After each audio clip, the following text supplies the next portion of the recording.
Olá, pessoal. Aqui é o professor Jefferson Pérez, para os íntimos é o Jefão, e nós vamos começar aqui uma nova proposta de trabalho com novas tecnologias no ensino. Vamos comentar a prova de História do vestibular da UFTM, da Universidade Federal do Triângulo Mineiro, do vestibular de inverno do ano de 2011. Então vamos lá, vamos comentar as 10 questões dessa prova.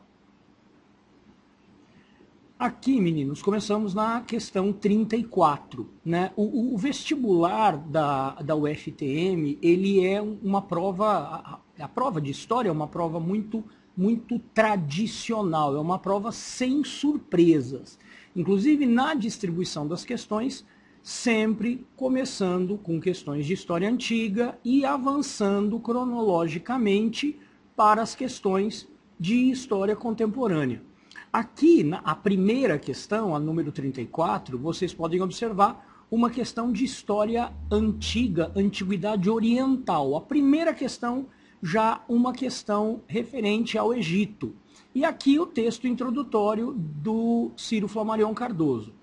Um dos traços mais visíveis da economia egípcia antiga era, sem dúvida, o estatismo faraônico. A quase totalidade da vida econômica passava pelo faraó e seus funcionários, ou pelos templos. Estes últimos devem ser considerados parte integrante do Estado, mesmo se, em certas ocasiões, houve atritos entre a realeza e a hierarquia sacerdotal.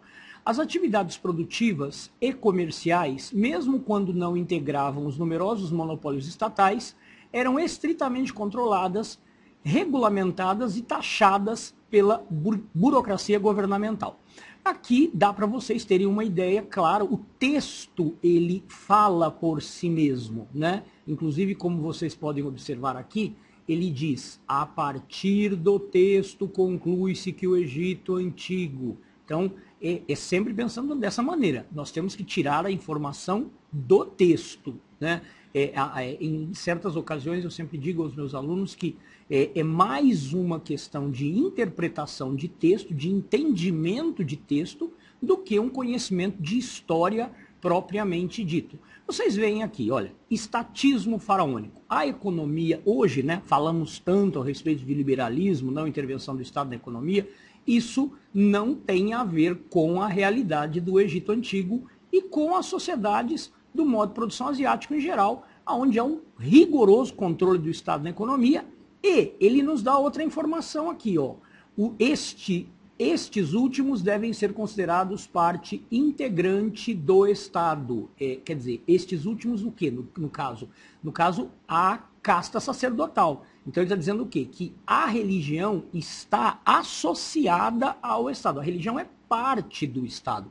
Então não há iniciativa privada na sociedade do Egito Antigo. O que nós temos é um rigoroso controle do Estado sobre a economia. E esse controle do Estado fortalece muito a monarquia egípcia, a monarquia das sociedades do modo de produção asiático em geral. O que nós vamos observar? Que lá, graças a esse controle estatal, o que nós vamos observar é a possibilidade da realização de grandes obras públicas que permitem a ampliação da produção agrícola, e o Estado se apropria do excedente e usa esse excedente para abastecer os trabalhadores quando não é possível trabalhar com a agricultura. Então, naquela parte do ano que não dá para trabalhar com a agricultura, o Estado é dono do excedente e alimenta os trabalhadores com esse excedente. Em troca, esses trabalhadores devem se dedicar à realização de grandes obras para a grandeza do faraó, as famosas obras faraônicas. É assim que o faraó tem mão de obra para construir, por exemplo, as famosas pirâmides egípcias. Vamos dar uma olhada nas alternativas? A economia era ineficiente, pois funcionários corruptos exploravam os camponeses e desviavam impostos devidos ao Estado. Está parecendo mais o Brasil do que o Egito Antigo, né, meninos? Então, o texto fala alguma coisa de corrupção, de ineficiência? Não, o texto fala do controle do Estado na economia. As constantes disputas entre a burocracia estatal e os sacerdotes levaram à separação entre o poder político e o religioso. Olha o que a gente grifou aqui, olha. Estes devem ser considerados parte integrante do Estado, Mesmo se em certas ocasiões houve atritos, quer dizer, houve atritos? Sim, mas não chega a haver efetiva separação entre igreja e Estado. Isso é absolutamente errado. O domínio do poder público sobre a sociedade inibiu o surgimento de iniciativas privadas capazes de racionalizar a produção e evitar o desperdício. O texto não fala nada sobre desperdício, o texto não fala nada sobre irracionalidade da produção. Não tem de onde tirar essa informação do texto, portanto está errado.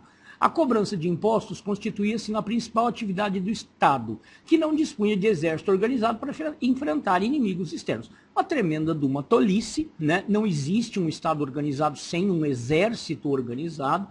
O Egito, inclusive, enfrentou uma série de guerras.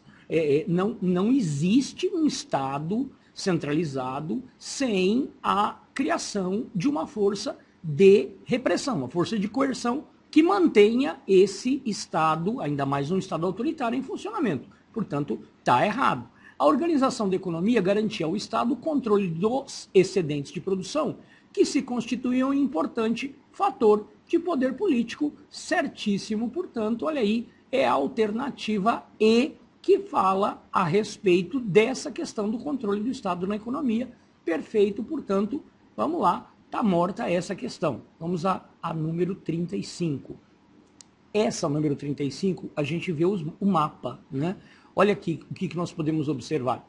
Território grego antes da expansão, área de colonização. Então aqui o território grego na sua origem. Vejam que a Grécia, ela ocupava boa parte do que hoje é o litoral da Turquia, né? E aqui nós vemos territórios ocupados por gregos após essa expansão a que as legendas se referem. Olha aqui, na região do litoral do Mar Negro, na região do litoral da atual Turquia, no norte da África, sul da Itália, ilha da Córcega, sul da França, sul da Espanha. Quer dizer, o que nós vamos observar? Gregos espalhados em diversas regiões do litoral do Mar Mediterrâneo. O que explica essa expansão grega? Vamos dar uma olhada no enunciado. Vamos lá dar uma olhada. Sobre o processo representado no mapa, é correto afirmar que, meninos, não podemos nos esquecer que a Grécia ela vivenciou duas diásporas, dois espalhamentos de população grega pela região do litoral do Mar Mediterrâneo. A primeira diáspora, no final do período homérico, quando se dá a invasão dórica na região. E a segunda diáspora, que é a mais importante, ela é causada pela crise do sistema gentílico, pela crise do modo de produção baseado em pequenas comunidades agrícolas denominadas genos.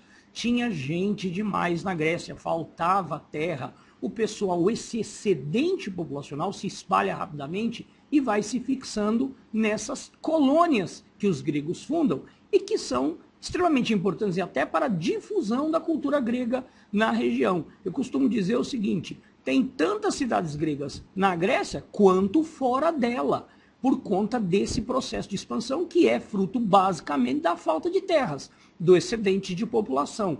Vamos dar uma olhada nas alternativas? Resultou de um programa dos governantes da cidade de Atenas que desejavam expandir seu poder pelo Mediterrâneo. Atenas viverá um período imperialista, viverá um período expansionista, mas não é, que inclusive será desastroso no período da Guerra do Peloponeso. Atenas não vai ser responsável pela expansão grega no Mediterrâneo. Apesar de tentar, de adotar uma política imperialista, não é o imperialismo ateniense que vai resultar naquele monte de colônias gregas no litoral do Mediterrâneo. As causas para a ocupação de novos espaços foram perseguições religiosas frequentes antes da instauração da democracia. Isso está parecendo a justificativa para a colonização dos Estados Unidos, conflito religioso. Não temos conflito religioso significativo dentro da Grécia Antiga que justifique uma expansão. Isso nunca aconteceu.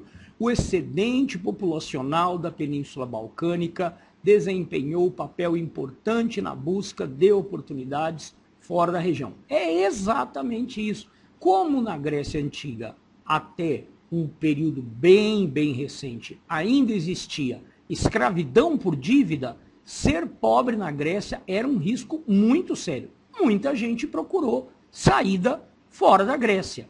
Foi causado pela fuga dos habitantes de Esparta e Atenas, vítima de guerras constantes. Não, apesar das guerras civis, as guerras contra os persas terem sido devastadoras. Isso não temos notícia de êxodo de população, não tem nada parecido lá com o que acontece na Líbia, com o que acontece no Afeganistão. Não temos aí um êxodo de população por conta da violência.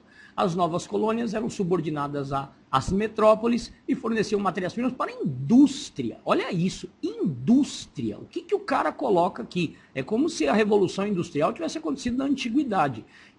Que colônias que se enquadram nesse papel aqui? As colônias do período contemporâneo, as colônias inglesas, francesas, as colônias europeias do século XIX, do período conhecido como neocolonialismo. Aí sim, matéria-prima vai para a metrópole, produto industrializado volta para a colônia. Isso é século XIX. Nós aqui é completamente fora dessa realidade. Não existia indústria na antiguidade. Agora uma aqui que nós temos que observar, a 36. Observe a imagem que ilustra a capa de um manuscrito inglês do século XVI. Século XVI. A gente fala muito para o aluno, você não precisa saber data, mas tem que minimamente saber se situar no tempo. Século XVI, ido dos anos de 1500.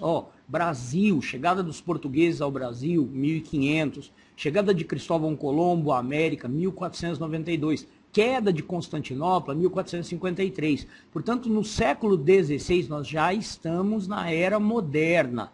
Ninguém precisa saber de detalhe de data, mas saber se posicionar, pelo menos em relação a qual século, qual era é o século, se é antiga, moderna, contemporânea, ora, isso é necessário. E aí a pergunta, é correto relacionar a imagem? O que nós estamos vendo aqui? Tem uma alternativa que deixou muita gente confusa. Olha, as práticas de bruxaria então em voga que garantiam ser possível determinar a localização exata da alma humana. O cara olha isso aqui e até pensa que o rapaz tá com uma varinha mágica na mão, fica pensando no filme do Harry Potter aqui, né? Vê um esqueleto, o cara fica com medo, acha que é coisa de bruxaria. Ora, meu Deus do céu, século XVI é o período do Renascimento. O cidadão está aqui com aquela varinha que antigamente os professores utilizavam, olha aí, indicando no esqueletinho aqui a posição dos órgãos. Isso é uma aula, gente. Isso é típico do quê?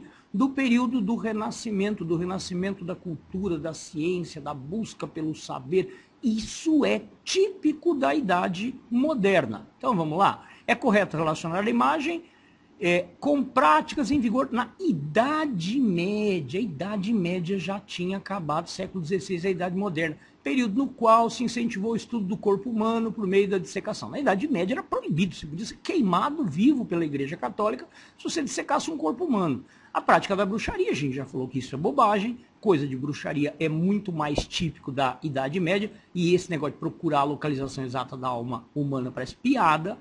Aos processos inquisitoriais e às torturas impostas aos acusados que eram considerados possuídos pelo demônio, tá? Pode até o cara ver aqui, ver o cara, cidadão aqui aberto, fala, vixe, que tortura horrorosa. Mas, na verdade, não, né, meninos? A Inquisição não vai agir dessa maneira aqui. A gente vê claramente o cidadão está dando uma aula, né? Portanto, não tem como pensar que isso aqui é uma sessão de tortura.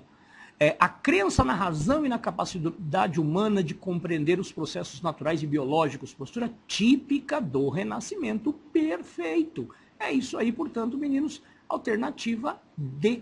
Alternativa D. As práticas astrológicas e mágicas, que ampliadas, mas é uma grande bobagem. Meninos, vamos então encerrar por hoje. Na nossa próxima aula, nós terminamos essa prova.